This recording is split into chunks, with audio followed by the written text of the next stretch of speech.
Elias Kade knelt in the dust of the last remnant, a fractured shard of spacetime no larger than a mountain, adrift in the unraveling void.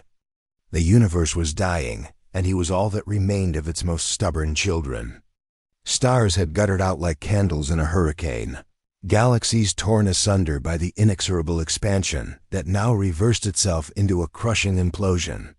What had once been the infinite expanse of creation was collapsing into a singular point of annihilation. A final punctuation on 14 billion years of existence. But Elias refused to die. He had spent decades, centuries, perhaps in the subjective blur of relativistic isolation, transforming this dying fragment into a fortress. The Bastion. Its core was a fusion reactor jury-rigged from the husks of ancient starships, its walls a lattice of compressed echonium and temporal anchors stolen from the wreckage of reality itself. He had woven threads of warped spacetime into a defensive shell, a stubborn bubble that resisted the universe's final contraction. Sensors screamed warnings of approaching heat death, but the Bastion held, a defiant knot in the fabric of oblivion. Elias rose from his labor, wiping sweat from his brow with a calloused hand. His body was a patchwork of graphs and augmentations, lungs laced with nanomesh to filter the thinning quantum foam, bones reinforced with carbon nanotubes, skin scarred by radiation burns that no longer healed. He was 312 years old, though time had lost most of its meaning.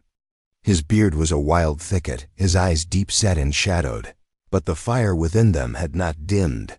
He stood at the observation blister, a curved pane of metamaterial that separated him from the chaos beyond. The void was no longer black.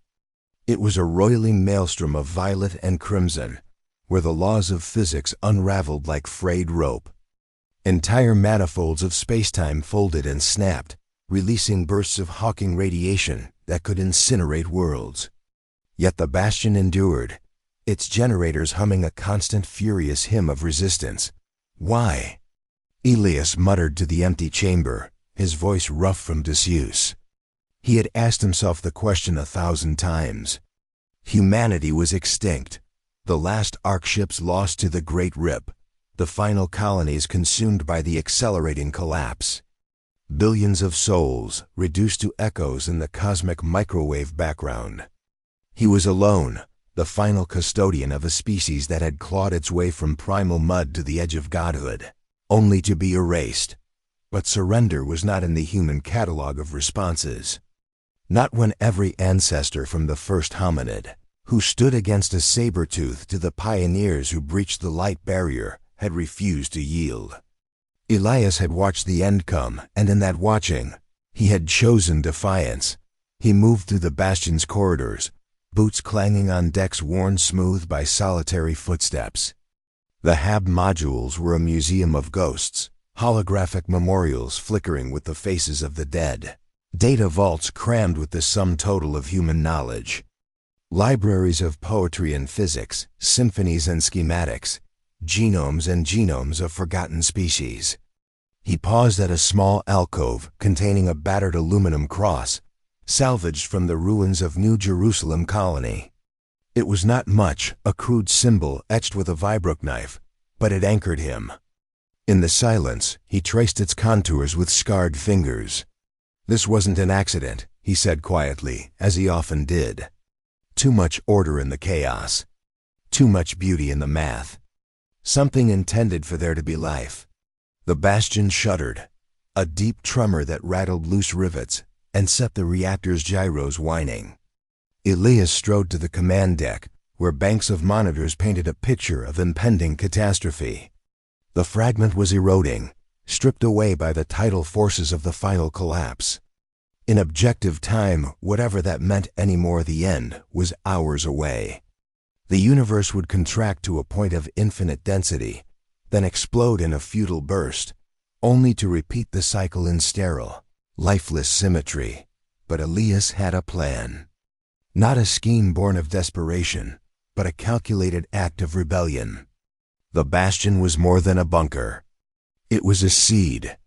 Its temporal anchors had trapped a knot of raw potential uncollapsed quantum wave functions, pregnant with the possibility of creation. If he could ignite them at the precise moment of maximum compression, he might force a new expansion. A second Big Bang. It was madness, of course. The energy requirements were astronomical, the precision required finer than the Planck scale. Every simulation predicted failure. The seed would dissipate harmlessly into the final singularity, and Elias would be extinguished with it.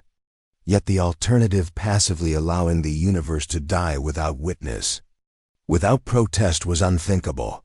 He activated the primary array, a crown of emitter rods extending from the Bastion like the spines of a defiant beast. Diagnostics scrolled across his retinal implants. Gravitational shear at 98% of tolerance. Exotic matter reservoirs at minimal viability. The fragment was shrinking, its edges fraying into non-existence. Elias gripped the arms of his command throne, feeling the pulse of the fortress through haptic feedback. Then, without warning, the maelstrom parted. A presence intruded upon the void, a flawless sphere of event horizon. 3 kilometers across, suspended motionless against the collapsing tide. It was no natural black hole. Its ergosphere was unnaturally quiescent, its Hawking emissions perfectly nullified. Elias's instruments could not penetrate its surface, but they registered mass that defied measurement. As if the sphere borrowed its substance from realms beyond spacetime itself, contact came not through radio or laser, but as a voice that bypassed every intermediary, resonating directly in the chambers of his mind. The timbre was vast and colorless, like the tolling of a bell forged from the silence between atoms. I am Thanner, emissary of Termination. The epoch concludes. All mass, energy, and probability must converge. Yield the fragment, Elias Kade. Your resistance serves no purpose. Elias did not flinch. He had expected something, an automated sweeper protocol, a quantum enforcement mechanism. But this was different. This was negotiation. I am not yielding, he said aloud, his voice steady. This fragment is under human claim, and humanity does not go quietly. The sphere pulsed, and Elias felt the weight of its scrutiny, an intelligence that had presided over the dissolution of every star, every proton. Yet there was no malice in it, only the dispassionate finality of a law approaching its inevitable application. Individuals do not dictate the terminus of cosmoi, Thanai replied. Your species' persistence is noted, but irrelevant. The collapse admits no exceptions. Elias leaned forward, a grim smile cracking his weathered face. Then explain this. He triggered a subroutine, projecting the Bastion's containment fields into the space between them. The fragment stabilized, if only by a picometer. I'm not trying to escape. I'm trying to restart. Silence followed, profound and absolute. When the emissary spoke again, there was a subtle shift, a fracture in its certainty. The inflationary epoch is concluded. To invoke it anew requires consensus among the arbiters of closure. Your action disrupts the mandated equilibrium. Good, Elias said. Equilibrium can go to hell. The sphere withdrew slightly, as if recoiling from the sheer audacity of the words. But it did not depart. Instead, 2 more presences materialized in the roiling dark, a lattice of fractal decay, shimmering with entropic gradients, and a towering spindle of chronal symmetry. Its form a perpetual cascade of every moment it had ever occupied. They were the envoys.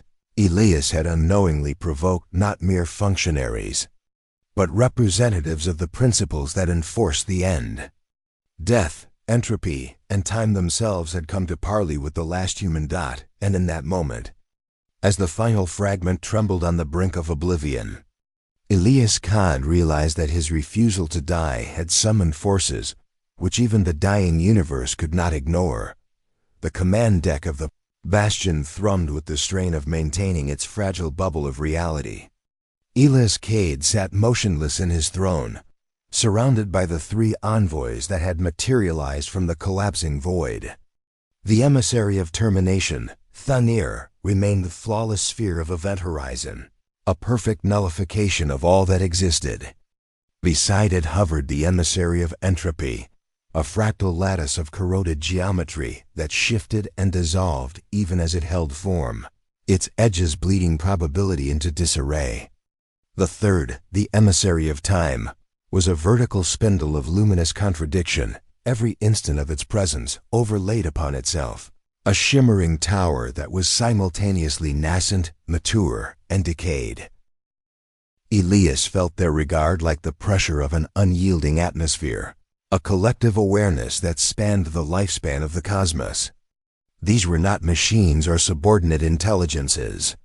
They were the distilled agencies of closure, summoned only when the natural order of dissolution was impeded. And he had impeded it. You hold a fragment that is rightfully claimed by the final convergence. Thunir intoned, its voice threading through Elias's skull with surgical precision. Release the temporal anchors. Permit the remnant to dissolve. This is not a request. Elias's hands tightened on the arms of his throne, the worn leather creaking under his grip. He had spent lifetimes preparing for this moment, not with weapons or armies, but with the stubborn clarity of a man who had watched everything he loved be systematically erased. And if I don't? What happens then? You drag this fragment into your singularity by force? The lattice of the emissary of entropy pulsed, emitting a cascade of decaying harmonics that made the Bastion's bulkheads groan. Force is inefficient. The fragment is already bound to the collapse. Resistance merely prolongs the expenditure of residual coherence. Yielding is inevitable. Inevitability is a hypothesis, Elias countered. I've spent the last several centuries disproving it. The emissary of time rippled, its form resolving into a single, paradoxical silhouette. Time does not bend to hypothesis. Every causal chain terminates. Every probability wave collapses. You are the final unresolved element. Your containment of uncollapsed quantum potential violates the ordained closure. Elias leaned back, forcing his pulse to steady. He had anticipated opposition automated protocols designed to eliminate anomalies, but these beings were something else entirely. They spoke with the certainty of fundamental laws, yet they had come to negotiate. That meant leverage existed, however slight. I'm not asking you to rewrite your laws, he said. I'm asking you to consider an outcome you haven't contemplated.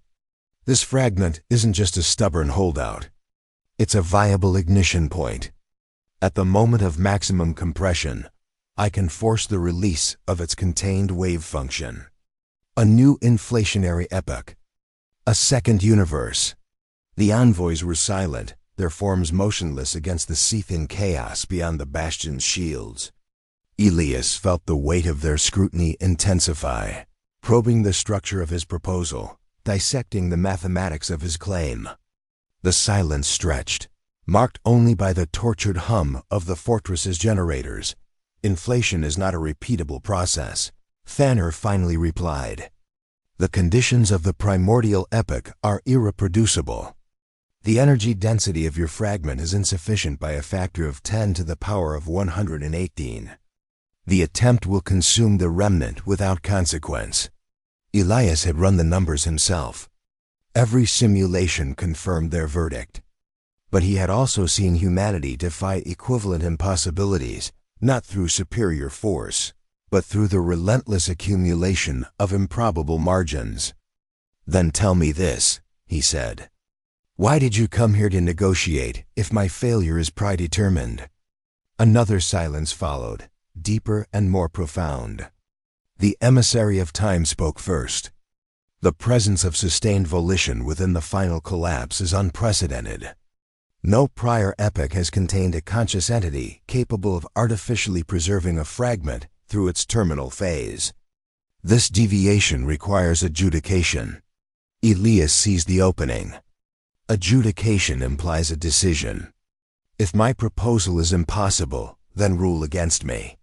Order the fragment dissolved. But if there is even a non-zero probability that it could succeed, then you have to consider the consequences of suppression. The fractal lattice of entropy convulsed, shedding fragments that dissolved into nothingness. Consequences are the domain of persistence. All consequences terminate. To permit a secondary expansion is to introduce asymmetry into the closure protocol. Asymmetry, Elias repeated, his voice carrying the weight of a lifetime's accumulated defiance. That's what life is. Every cell that divides, every star that ignites, every mind that refuses to surrender. It's all asymmetry carved out of equilibrium. You call it disorder.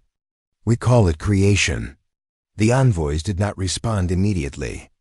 Elias felt the subtle interplay of their deliberations, a silent calculus that transcended the Bastion's computational capacity. He rose from his throne and walked to the observation blister, placing his hand against the cold, unyielding surface.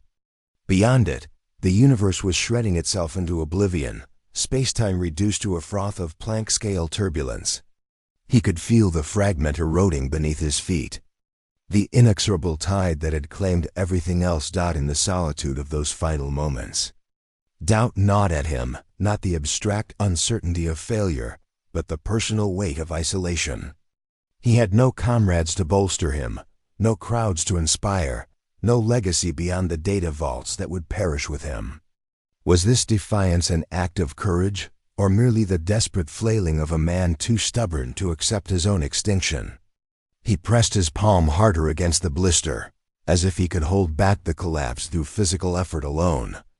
"This can't just be an accident," he murmured, the words more for himself than the envoys. "A universe this vast, this intricate, doesn't unravel without reason. There's order in the chaos, purpose in the numbers. If there's an end, there has to be a beginning that justifies it." The emissary of Termination shifted position, its event horizon compressing slightly. Purpose is an emergent property of insufficient information. It does not constrain fundamental process. Then why are you still here? Elias turned to face them, his eyes burning with the clarity of a man who had nothing left to lose. "You could have stripped the anchors and ended this. You haven't, which means you're not as indifferent to purpose as you claim." The three envoys aligned themselves in a precise geometric formation, their combined presence warping the local metric. Thanir's voice resonated with a new inflection, one that carried the unmistakable timbre of concession. "Very well. We will examine the probability manifold of your proposal. If it demonstrates a non-trivial potential for secondary inflation, adjudication will proceed to the question of authorization. However, you must understand the scope of what you propose. To ignite a new universe is not merely to preserve a fragment. It is to impose will upon the substrate of existence itself." Elias nodded, the muscles in his jaw tightening. "I understand, do you?" The emissary of Entropy's lattice flared, its voice a susurrus of unraveling threads. A second expansion would propagate without regard for the parameters of this epoch. The constants that permitted your species, gravitational coupling, electroweak symmetry, would not be preserved. The resulting universe may be barren or hostile. Your act would birth a cosmos in which humanity has no place. The weight of that truth settled over Elias like a shroud. Every human soul, every story, every fragile spark of meaning would vanish into a new reality that might never know their name. He would not survive to see it. "No human would. Then it won't be for us," he said quietly. "It will be because the universe was not made to end in silence."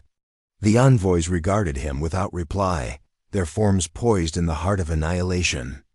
And as the Bastion trembled on the precipice of dissolution, Elias realized that the negotiation had only just begun, not for his survival, but for the very possibility of creation itself.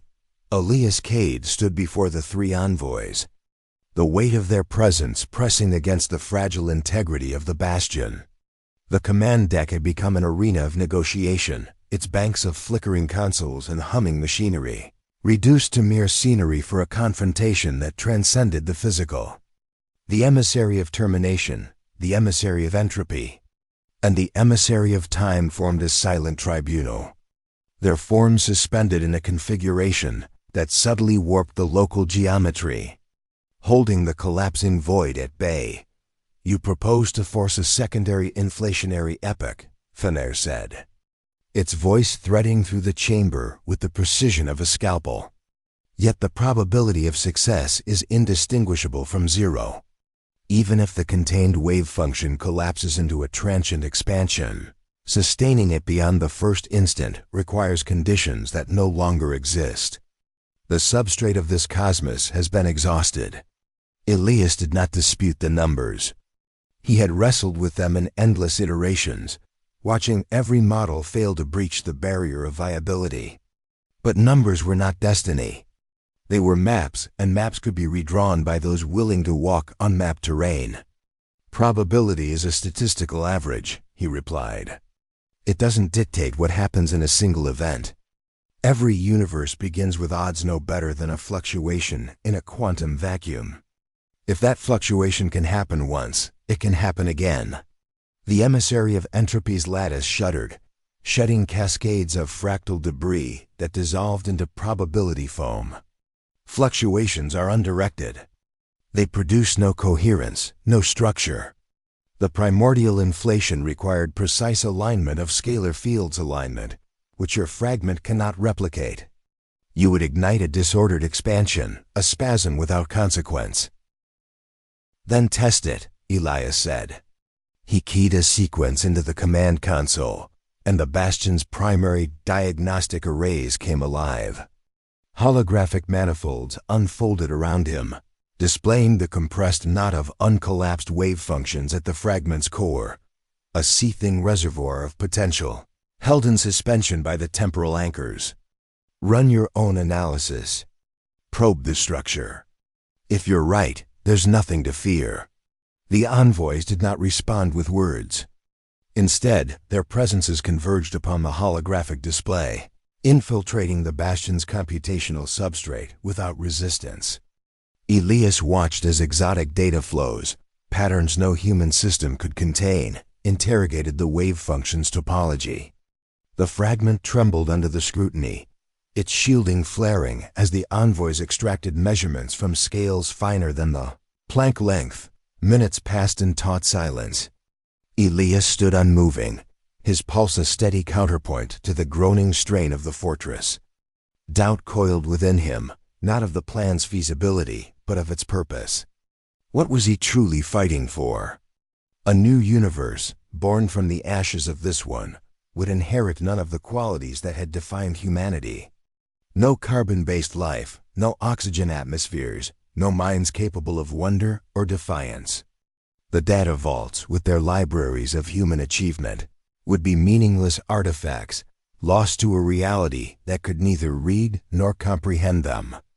Was this an act of creation or an exercise in futility? The emissary of time spoke first, its form resolving into a single crystalline instant. The wave function retains a partial topological homology to the primordial inflationary state. Certain scalar field configurations have been artificially preserved by your interventions. The probability of transient expansion is 4.72 times 10 to 127, statistically negligible. But non-zero, Elias said. Non-zero, Fener conceded. However, sustaining the expansion beyond 10 to 32 seconds requires external intervention. The fragment lacks sufficient exotic energy density. Elias allowed himself a faint, humorless smile. Then provide it. The lattice of entropy convulsed violently, emitting a burst of decohering radiation that set the Bastion's alarms screaming. You propose that we, the mandated agents of closure, facilitate the dissolution of our own authority. No, Elias said. I propose that you recognize what your own analysis has already shown. This fragment contains the last genuine possibility of creation within this universe. By suppressing it, you do not enforce closure. You impose sterility. The envoys withdrew their probing incursions, their forms aligning once more in geometric precision. For the first time, Elias detected a fracture in their unity, a subtle dissonance, as though the imperatives they embodied were not perfectly congruent. Termination demanded absolute finality. Entropy favored dissolution without remainder. But time, the measure of all sequence, required the possibility of recurrence. The act of secondary inflation would violate no fundamental prohibition, the emissary of time stated. However, it contravenes the closure protocols established at the conclusion of the prior epoch. Authorization requires validation of necessity. Necessity, Elias repeated. He turned from the consoles and faced them squarely, his voice carrying the tempered steel of conviction. Is existence itself a necessity? 14 billion years ago, this universe erupted from a singularity for no discernible reason. Against every gradient of probability, it produced galaxies, stars, planets, and life. Against every entropic tide, it built complexity from simplicity. If that was not necessity, then what is? He paused, his gaze moving to the observation blister, where the collapsing cosmos churned in ceaseless annihilation. You speak of closure as if it were an absolute. But nothing in this universe ends without leaving a trace. Every black hole encodes its history on its horizon. Every photon carries an imprint of its origin. This fragment is the final imprint of an entire creation. To erase it without consideration is not closure. It is obliteration. Silence followed, profound and unbroken. Elias felt the envoys weighing his words, measuring the conceptual framework he had laid before them. He stood rooted in the center of the deck, acutely aware of the solitude that defined him, the last voice speaking into a dying emptiness. Then Thanner spoke, its tone carrying a quality that bordered on contemplation. You contend that the cessation of possibility constitutes an incomplete termination. That true closure requires the exhaustion of all generative potential. That's exactly what I'm saying, Elias replied. If there is even a fragment of genuine creative potential left, then the universe has not truly ended. Forcing it into a sterile singularity isn't closure. It's defeat. The emissary of entropy's lattice dimmed, its ceaseless decay slowing almost imperceptibly. To permit expansion is to concede that decay is not final. That dissipation yields to renewal. And if that is the structure of reality, the emissary of time added, then the protocols of closure are themselves incomplete. Elias held his breath, recognizing the shift. For the first time, the arbiters of the end were questioning the very principles that defined them. The negotiation had pierced the armor of inevitability, exposing the possibility that closure was not an endpoint, but a threshold. Thanner's event horizon pulsed with a low-frequency oscillation. Further adjudication is required. The probability manifold must be fully mapped, and the implications of secondary inflation evaluated against the totality of established protocol. You will be granted a single cycle to demonstrate the coherence of your proposal. How much time is a single cycle? Elias asked. The spindle of time rippled through 1,000 superimposed moments. The fragment will endure for precisely 1 hour and 27 minutes, at which point the residual coherence will be insufficient to sustain any controlled collapse, inflationary or otherwise. Less than 90 minutes to prove that the final act of a dying universe could be an act of rebirth.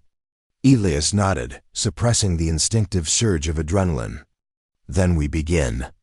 As the envoys withdrew their dominating presence, allowing the Bastion systems to reclaim their computational sovereignty, Elias felt the enormity of the task settle upon him. He was no longer merely defending a fragment of spacetime. He was challenging the foundational axioms of cosmic termination itself, and in the silence that followed, with the last fragment trembling on the brink of irreversible dissolution, he whispered a single word to the empty air. Begin. The Bastion shuddered as the envoys withdrew their invasive scrutiny. leaving behind a faint residue of warped metric that set the inertial dampeners whining. Elias Kade stood alone once more in the command deck, the holographic manifolds flickering back to operational autonomy. 1 hour and 27 minutes. The final measure of time allotted to the final human. It was not enough to build a new cosmos, but it was enough to forge an argument that even the arbiters of annihilation could not refute. He began immediately, moving with the practiced efficiency of a man who had spent lifetimes preparing for precisely this confrontation. Elias activated the deep diagnostic protocols, routing the Bastion's full computational capacity, every quantum processor, every recursive emulator into a comprehensive mapping of the contained wavefunction. The fragment's core was a roiling nexus of uncollapsed potential, a volume of spacetime where every possible state existed simultaneously, held in suspension by the temporal anchors. It was the closest thing to primordial chaos that any human had ever touched. The envoys observed in silence, their forms arrayed around the central holosphere, their presence a constant pressure against the fortress's failing shields. Elias knew they were analyzing every data point, every simulation, searching for the infinitesimal flaw that would justify termination. He gave them no such opportunity. Watch the phase alignment, he instructed, his voice carrying the unhurried certainty of someone who had run these sequences 1,000 times in isolation. The display unfolded into a multi-dimensional lattice, depicting the scalar fields trapped within the fragment. The anchors don't merely isolate the wave function. They enforce a partial symmetry, a forced recurrence of the inflationary attractor. The emissary of Entropy's lattice flickered, its decaying edges sharpening momentarily. Symmetry cannot be imposed upon a system that has undergone maximal decoherence. The fields you reference are fragmented remnants, incapable of sustaining a coherent inflationary trajectory. They're not remnants, Elias countered. He manipulated the display, isolating a subset of field configurations and projecting their evolution under controlled perturbation. They're a scaffold. The original inflationary epoch wasn't a pristine event. It emerged from thermal disequilibrium, amplified by feedback mechanisms within the vacuum state. I've spent decades tuning these anchors to replicate that feedback. They don't recreate the primordial conditions. They compel the system to behave as if they still exist. The simulation accelerated, tracing the hypothetical collapse of the wave function. What began as a disordered quantum froth rapidly organized into a cascading cascade of exponential expansion.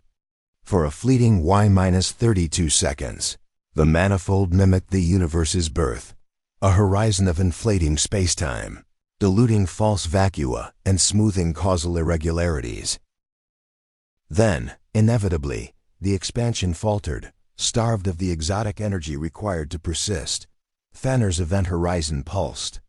The transient regime is verified. However, the decay terminates the process. No mechanism exists to replenish the inflattened field. Elias nodded, anticipating the objection.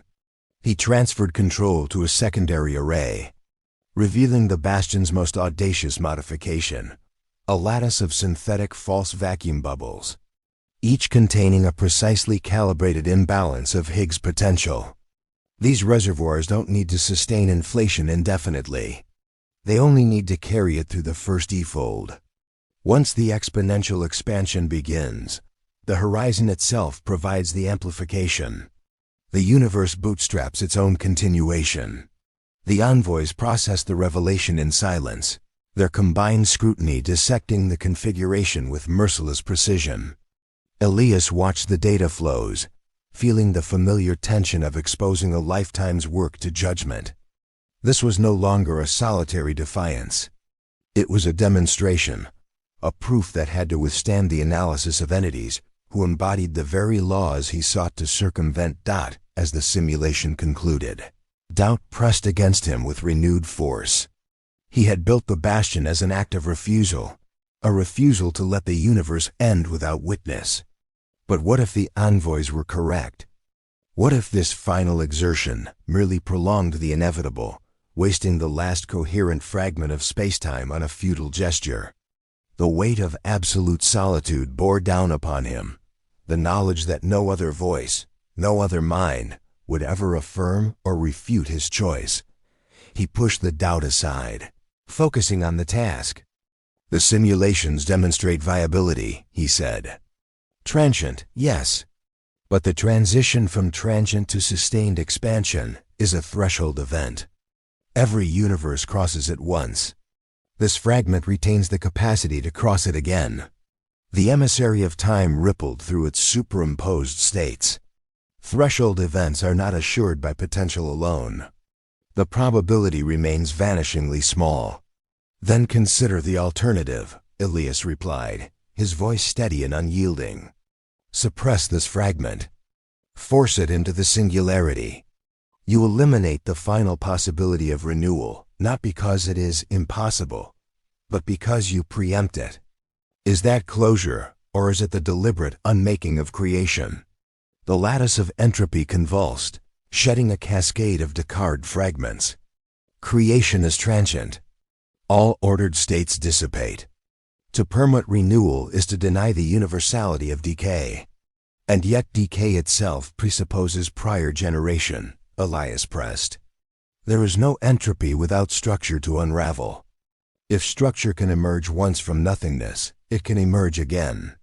Suppressing that possibility doesn't affirm the finality of decay. It erases the very mechanism by which decay acquires meaning. For a protracted interval, the envoys were motionless, their forms locked in an inscrutable communion. Elias stood rooted before the holosphere, the ceaseless groan of the fragment's erosion underscoring the stakes. He had laid bare the architecture of his defiance, not a denial of the end, but a refusal to accept an end that precluded all future beginnings. Thanner finally spoke, its voice carrying an inflection that bordered on concession. The proposed mechanism demonstrates a non-trivial coupling between the contained wavefunction and the required inflationary topology. The probability of successful transition, while minimal, is structurally coherent. However, execution would irrevocably consume the fragment, eliminating all possibility of further adjudication. Then adjudicate now, Elias said. The fragment is already forfeit. Every second you delay brings it closer to uncontrolled dissolution. The only question remaining is whether its end serves termination or generation. The emissary of time's form stabilized into a single resonant configuration. Authorization for secondary inflation requires alignment among the closure protocols. Alignment cannot be achieved without resolving the fundamental asymmetry, the implications of a universe that permits its own rebirth. Entropy's lattice dimmed, its ceaseless dissolution slowing. If renewal is permissible within the substrate of existence, then no epoch is truly final. Closure becomes merely an interregnum. And if closure is merely an interregnum, Elias said quietly, then the protocols that govern it are not absolute laws. They are conditions contingent upon the exhaustion of all generative potential. The envoys aligned in a new formation, their combined gravitational influence momentarily stabilizing the fragment's fraying boundaries. Thanner's voice resonated with finality. The coherence of your proposal necessitates a resolution beyond mere suppression. We will convene the protocols of adjudication to determine whether the initiation of a secondary epoch is permissible within the framework of cosmic termination. Elias allowed himself a single, measured breath. The concession was narrow, but it was real. For the first time, the arbiters of the end had acknowledged that their mandate was not without limit. How long will this adjudication take? He asked. The protocols require the integration of all remaining causal invariants within the fragment, Time replied. This process will consume the majority of the allotted cycle. Elias nodded, turning his gaze to the observation blister. Beyond the faltering shields, the final collapse churned with unrelenting ferocity, space-time reduced to a howling torrent of dissolution. Yet within that chaos, a single fragment endured, held together by the will of one man and the fragile machinery of his refusal. As the envoys withdrew into a state of silent deliberation, Elias remained standing, acutely aware that the final judgment would determine not merely the fate of the fragment, but whether the universe itself would be permitted to begin anew. The command deck of the Bastion fell into a silence that was almost tangible, broken only by the ceaseless bone-deep vibration of the fragment's failing structure. Elias Kade stood motionless before the holosphere, its flickering manifolds now dormant, as the three envoys withdrew into a state of internal deliberation. Their forms, the flawless sphere of Thanir, the ceaselessly unraveling lattice of entropy, and the paradoxical spindle of time contracted into a tightly bound triad, their combined presence drawing a fragile bubble of temporal stasis around the heart of the fortress. The external collapse slowed within that bubble, granting a momentary reprieve from the relentless erosion. But Elias knew reprieve was an illusion. The fragment was dying, its edges dissolving into a haze of quantum turbulence, and the time remaining less than an hour dwindled with every passing second. He had forced the envoys to acknowledge the coherence of his proposal, but acknowledgement was not approval. Now they would weigh the implications of permitting a new universe to ignite from the corpse of this one. He turned away from the triad and walked to the small alcove containing the salvaged aluminum cross. His fingers traced its rough surface, the metal still bearing the faint scratches of the vibrock knife that had carved its edges.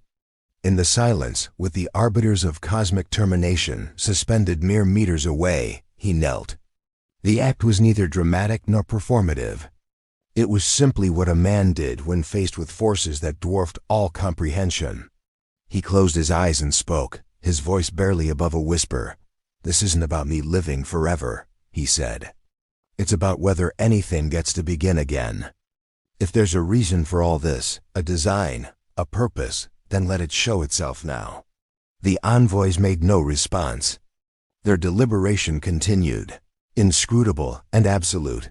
Elias rose and returned to the command throne, reviewing the fragment's deteriorating status. Coherence levels were falling precipitously. The temporal anchors were beginning to lose their grip on the uncollapsed wavefunction. Without intervention, the contained potential would dissipate into the singularity without ever achieving ignition. He began preparing contingency protocols, sequences that would maximize the probability of a controlled collapse, even if authorization was denied. Yet, beneath the mechanical necessities, a deeper fracture gnawed at him. He had built the Bastion not merely to survive, but to bear witness, to ensure that humanity's final mark was not erasure, but insistence. But what did insistence mean in a universe reborn without humans? The new cosmos would know nothing of the species that had defied its end. Every poem, every theorem, every fleeting moment of joy or sorrow would be as if it had never existed. Was it enough to create without legacy? To light a fire knowing no one would ever speak his name? The triad pulsed, and Thanir's voice cut through his thoughts. "The protocols of closure have been examined.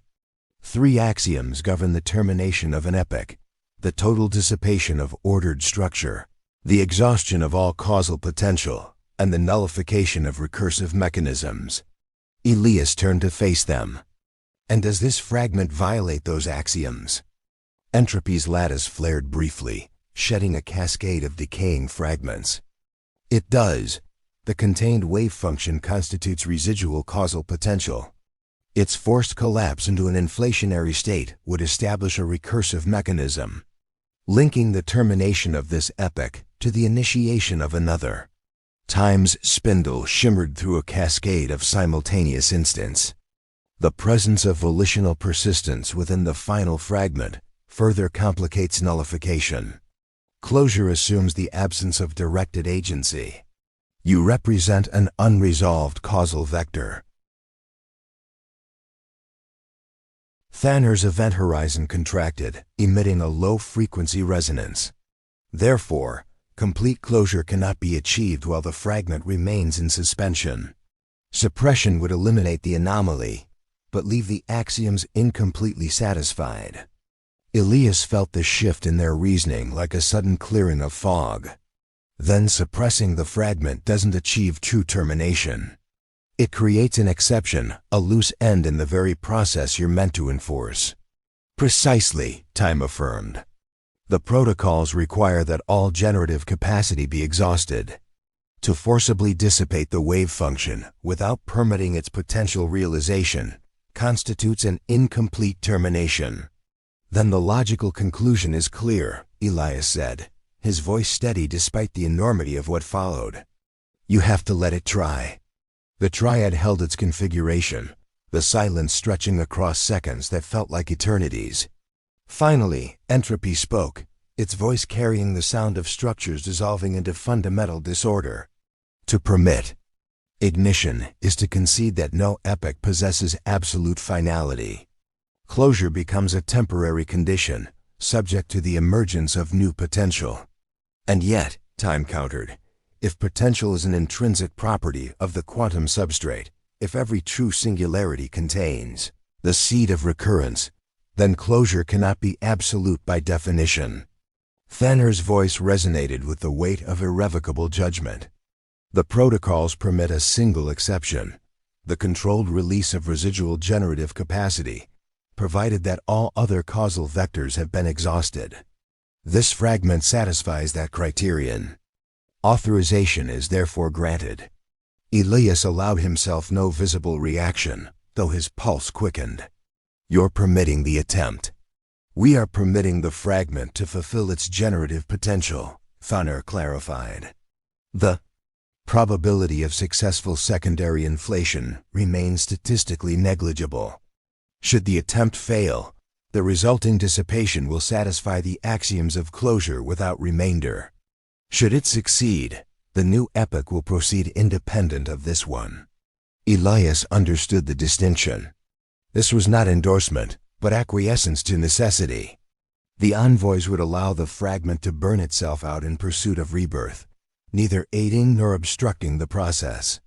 Success or failure would rest entirely upon the mechanisms he had painstakingly assembled, and the improbable mathematics of creation itself. How much time remains before the coherence threshold is crossed?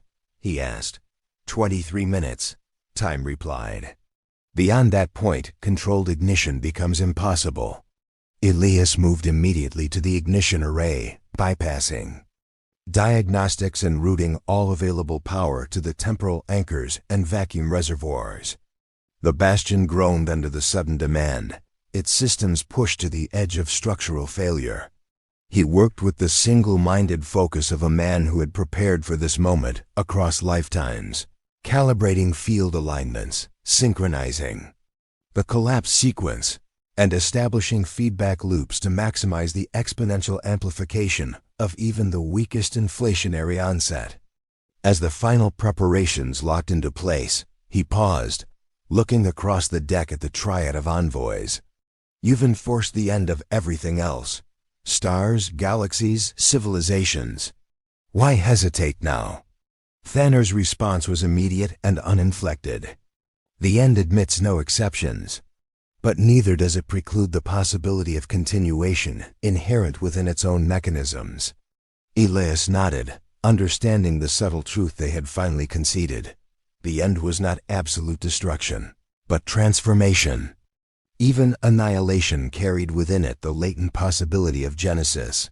To deny that possibility was to impose an artificial finality that even the arbiters of closure could not fully justify, with the systems primed and the fragments coherence.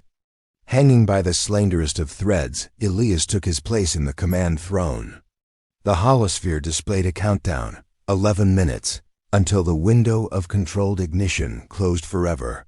He placed his hands on the manual release, feeling the tremor of the dying fragment through the haptic interface. For the first time in uncounted ages, the machinery of creation stood poised to act not as an echo of the primordial explosion, but as a deliberate invocation by the last conscious mind in a collapsing universe.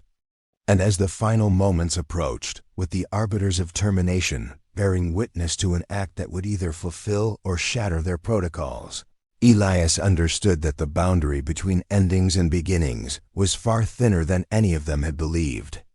The command deck of the Bastion trembled with the fury of a universe in its death throes. Every structural member groaned under the strain of containing the fragment's unraveling edges, and the temporal anchors screamed in protest as they fought to hold the uncollapsed wave function intact. Elias Kade sat motionless in the command throne, his hands resting on the manual release controls, his eyes fixed on the holosphere's merciless countdown. 7 minutes until the coherence threshold was irrevocably crossed. The three envoys remained in their triad formation, their presence a silent testament to the unprecedented concession they had made. Authorization had been granted, not as a favor, nor as a recognition of human merit, but because the inexorable logic of their own protocols demanded it.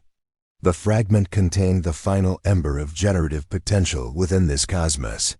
To extinguish it by force would leave closure incomplete, a termination marred by the unresolved possibility of renewal. Elias's fingers hovered over the ignition sequence, but he did not initiate it. Not yet. The calculations were precise, the mechanisms aligned, yet he understood the precipice upon which he stood. To collapse the wave function prematurely would dissipate its potential into harmless thermal noise. To delay too long would allow the fragment's coherence to fracture beyond recovery. The window for controlled ignition was vanishingly narrow seconds, perhaps. Within a maelstrom of uncertainty, he turned his gaze from the holosphere to the observation blister. Beyond the flickering containment fields, spacetime itself was shredding, reduced to a violent froth where geometry lost all meaning. Yet within this final fragment, suspended by the stubborn machinery of human defiance, the possibility of creation endured. "There is no certainty in this," the emissary of Entropy said, its lattice pulsing with a cascade of dissolving geometries. "The probability of sustained inflation remains a statistical phantom.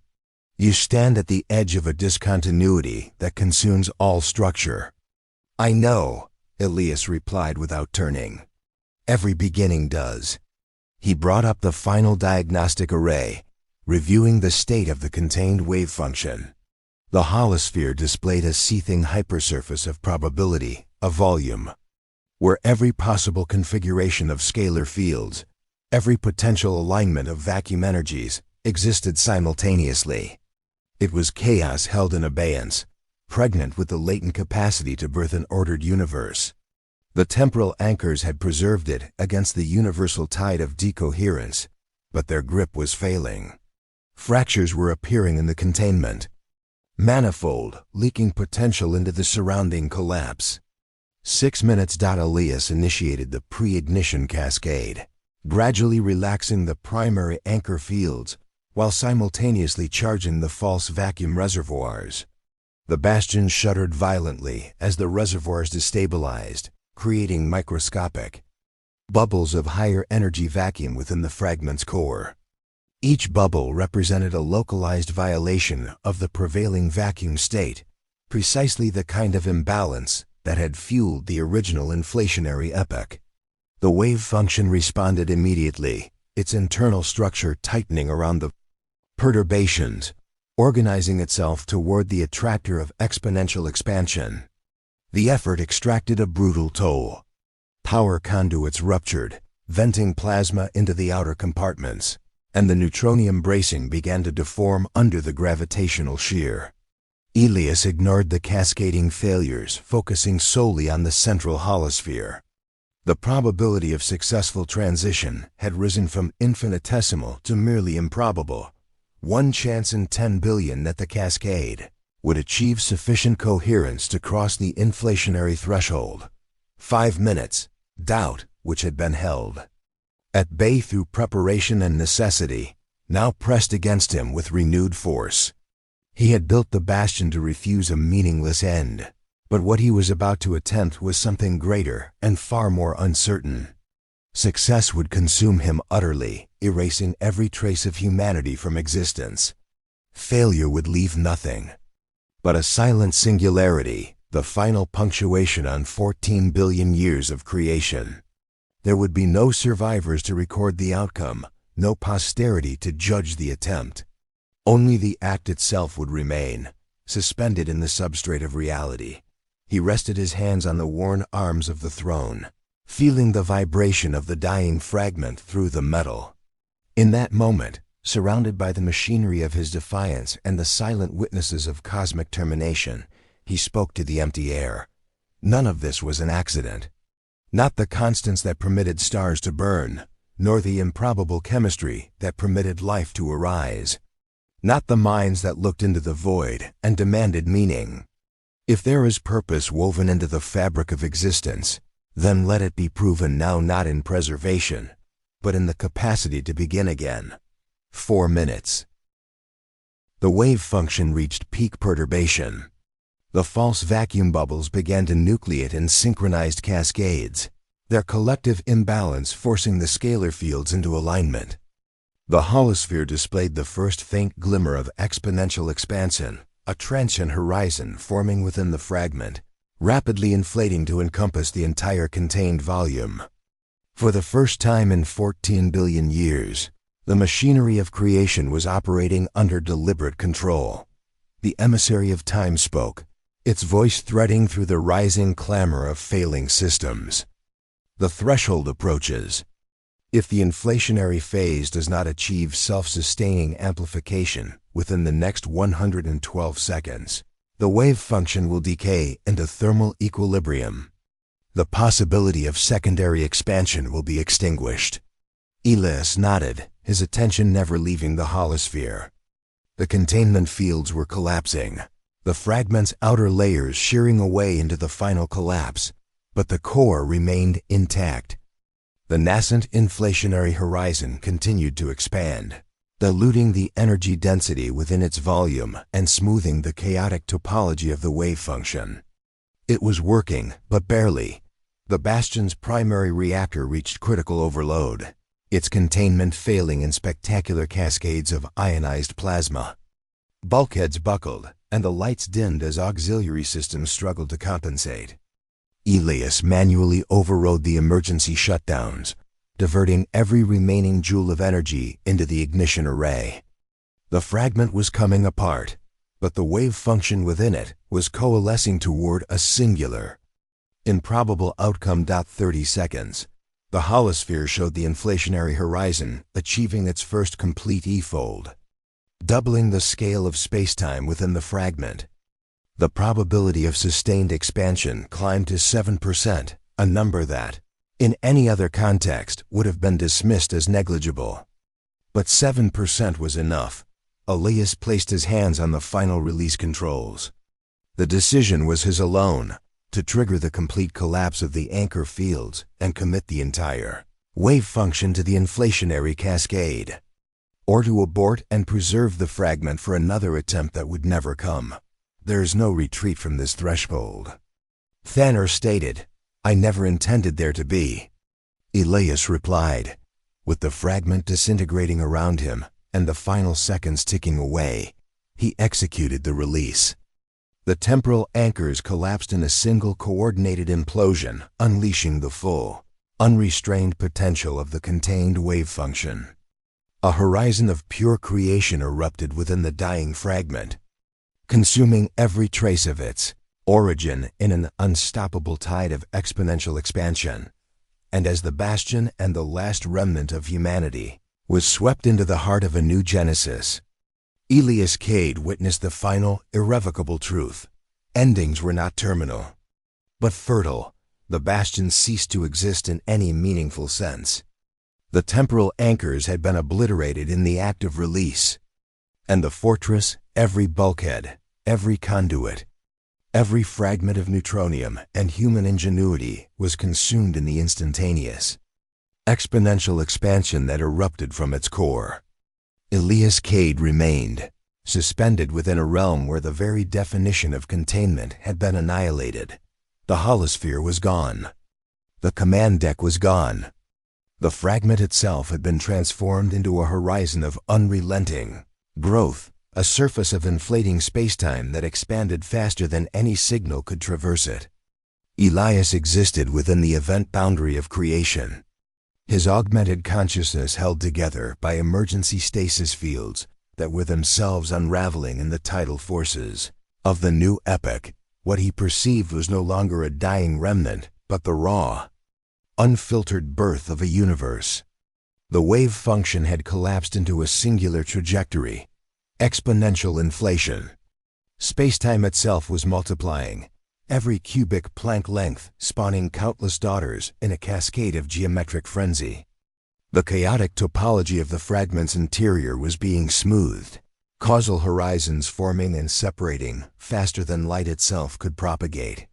The false vacuum bubbles, meticulously prepared over lifetimes of labor, had ignited their chain reaction, and now the process was self-sustaining, but sustainability remained in doubt. Elias watched through instruments that were dissolving into the inflationary substrate, as the nascent horizon struggled against the limitations of its birthplace. The energy density required to maintain the exponential expansion was immense, and the fragment's finite reservoirs were being diluted with ferocious speed. The holo projection, flickering through layers of decoherent quantum noise, displayed the critical metric. The inflattened field, the scalar force driving the expansion, was decaying.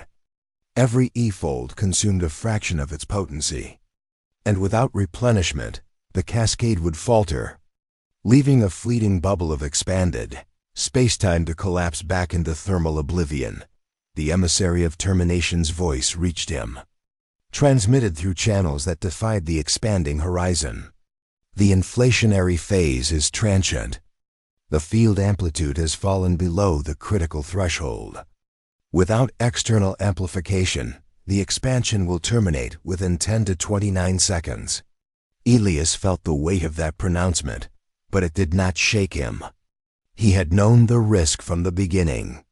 The mechanism he had engineered was not a perfect replica of the primordial event. It was a provocation, a deliberate forcing of the substrate toward a phase transition.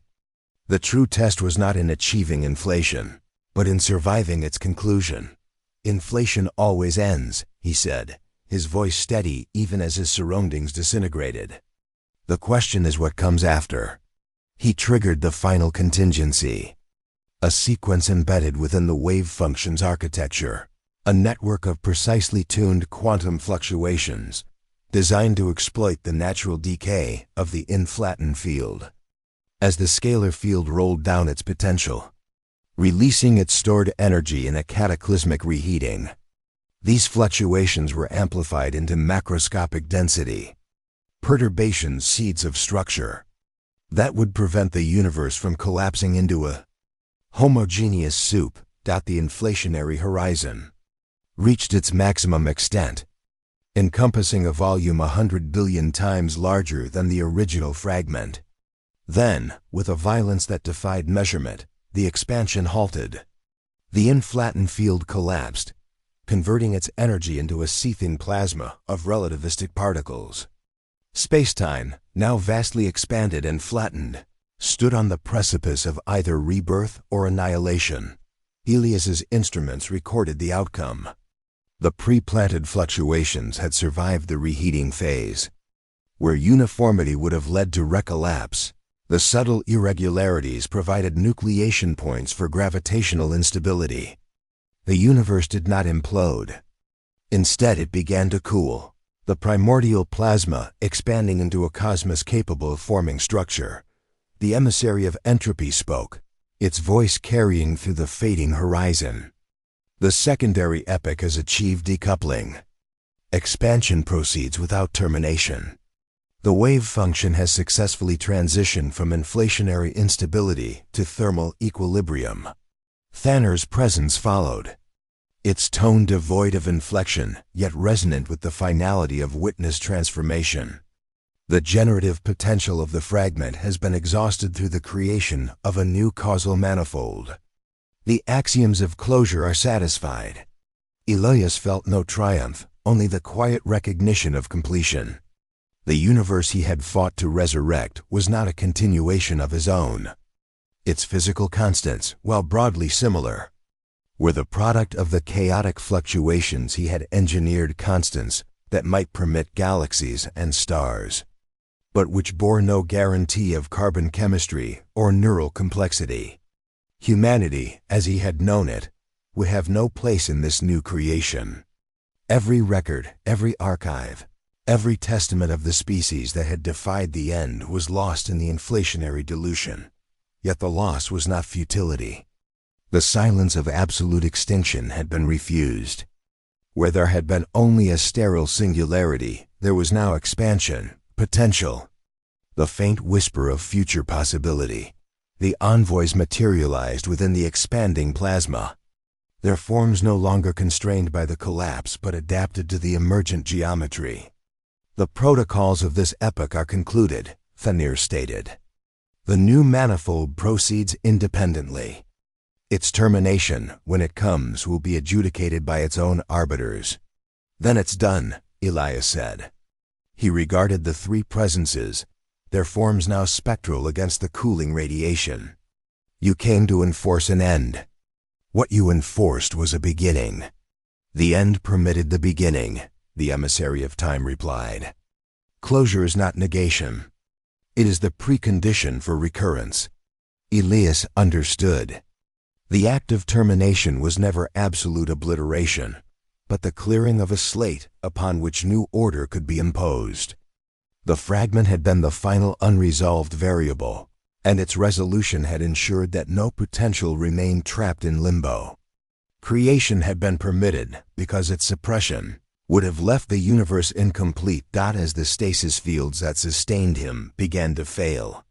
Elias felt the first tendrils of the new cosmos impinging upon his existence.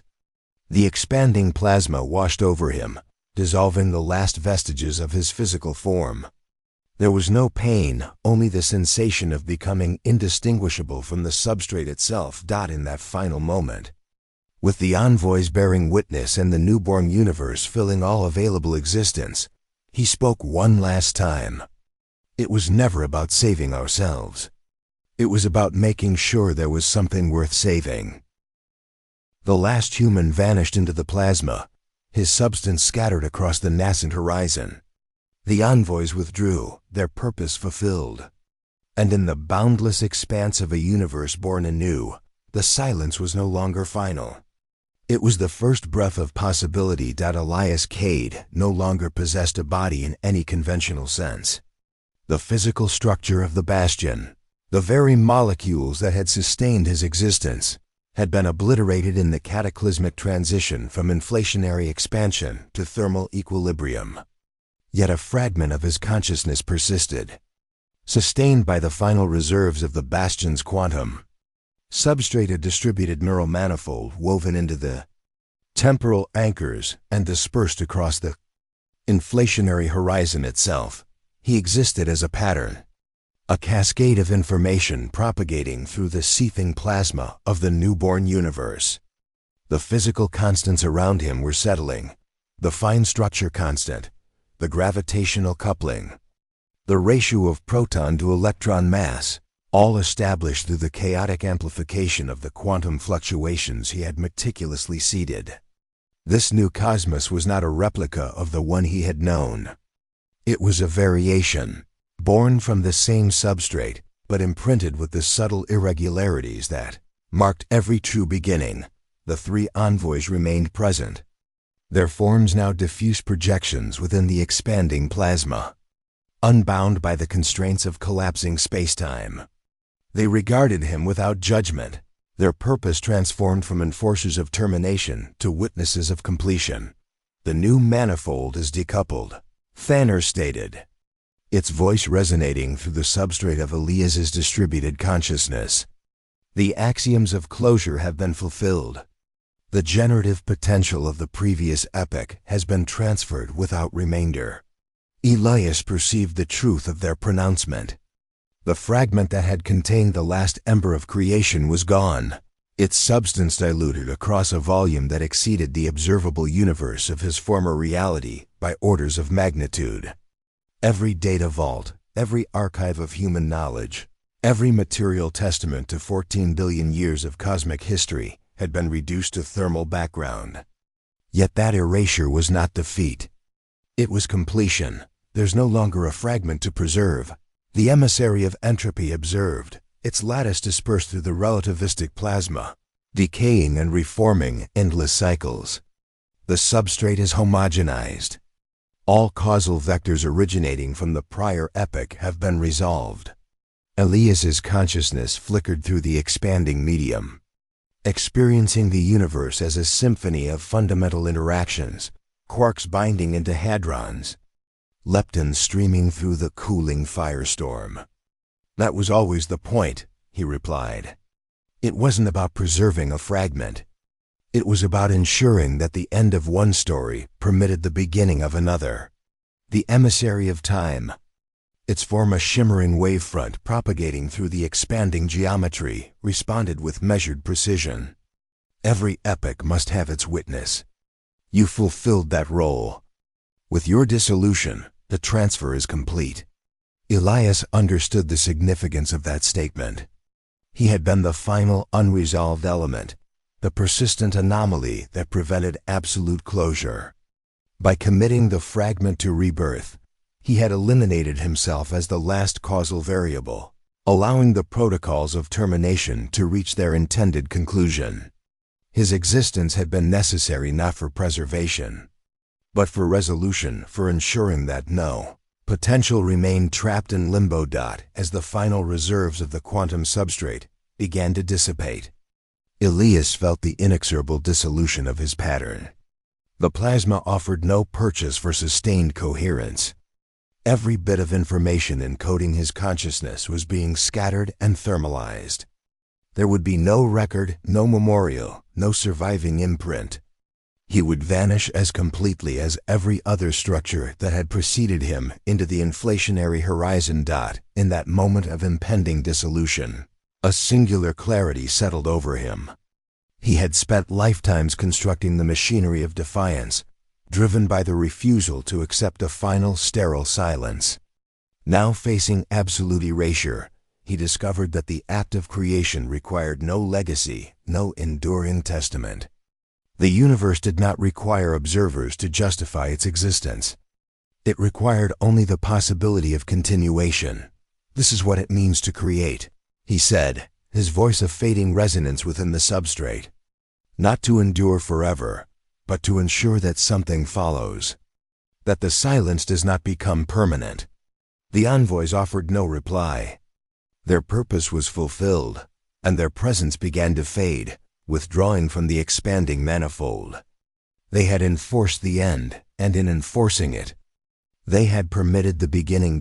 As the final structures of his distributed consciousness began to unravel, Elias experienced the nascent universe in its primal state, a perfect, isotropic plasma, filled with the faint echoes of quantum fluctuations destined to become galaxies, stars, and worlds.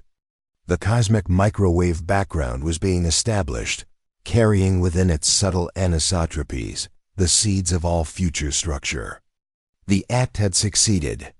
Creation had been renewed. With his final coherent thought, Elias regarded the universe he had helped to resurrect.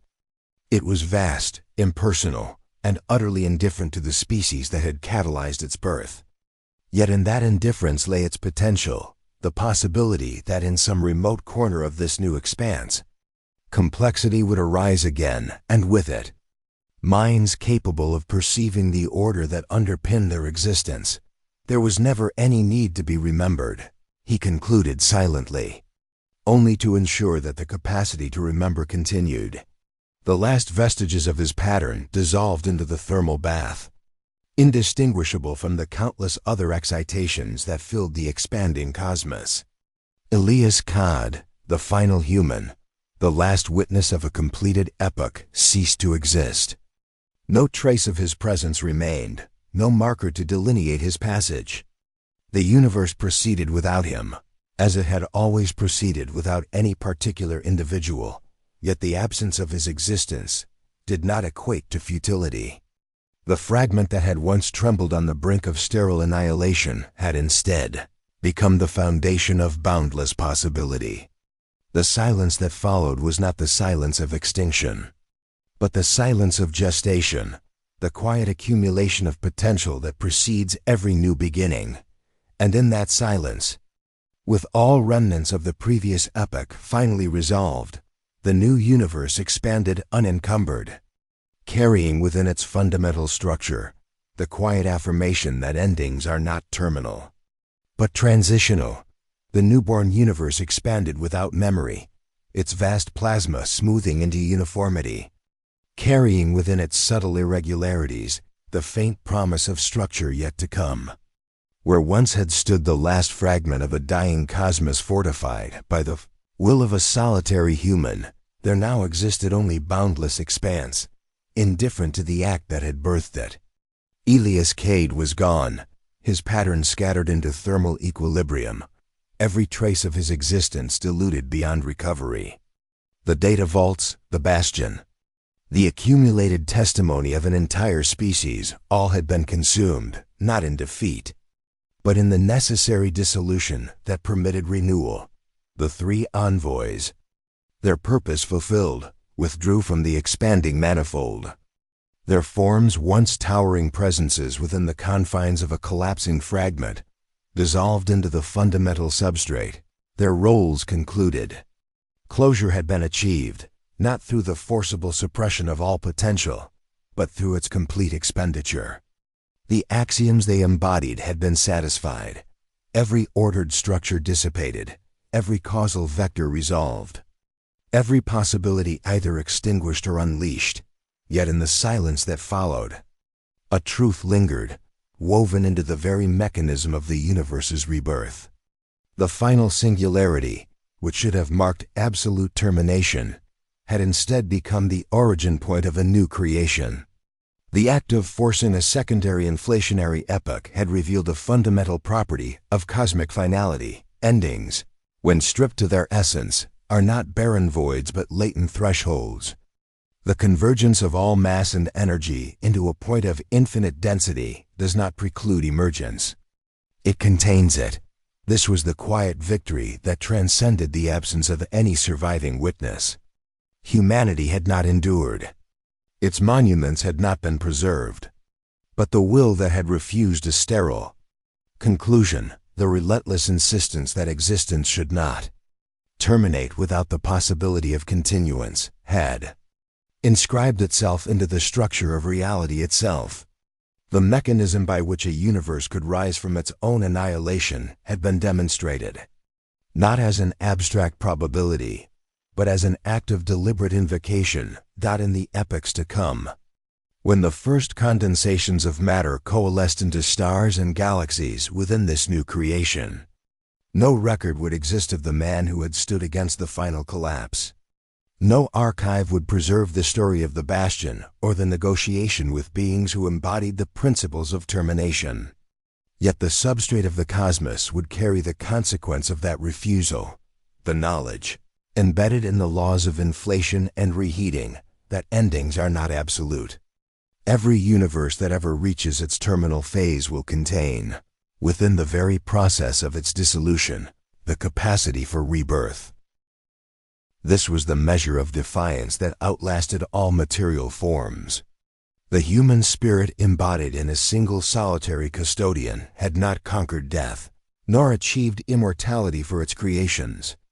It had instead imposed a constraint upon the nature of endings themselves. No true finality could exist without first exhausting every generative potential, and in doing so, every end must confront the possibility of its own negation.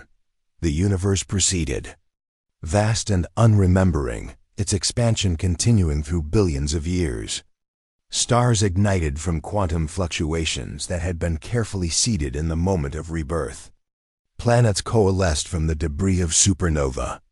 On some distant world, in some improbable convergence of chemistry and circumstance, complexity would arise once more. Minds would form, and those minds would gaze into the cosmic microwave background, perceiving the faint echoes of their universe's origin. They would see the uniformity and the subtle anisotropies, And some among them would recognize the hand of improbable beginnings. They would never know the name, Elias Kade. They would never learn of the fragment that had refused a solution, nor of the confrontation that had forced arbiters of closure to concede the possibility of recurrence. But they would inherit a cosmos in which finality was never absoluta, reality where the end of all things was revealed to be merely the prelude to another beginning. In that inheritance lay the ultimate assertion of the human will. It required no monuments, no surviving lineage, no enduring testament. Its significance was contained in the structure of the act itself, to refuse a conclusion without potential, and thereby ensure that no conclusion could ever be without it. Thus, the last human, having utterly vanished, had nonetheless achieved what no force of entropy or termination could erase. The capacity for creation had been wrested from the jaws of annihilation and secured as an intrinsic property of cosmic evolution. Every subsequent epoch, every future cycle of expansion and collapse, would bear the mark of that refusal not as a historical event, but as a foundational principle. The universe was not merely permitted to begin anew. It was shown that it could never truly end. In the silence between one genesis and the next, where all material form has been resolved into the substrate of possibility, there remains a quiet, unassailable truth. The end is not death. It is the pause before the next story begins.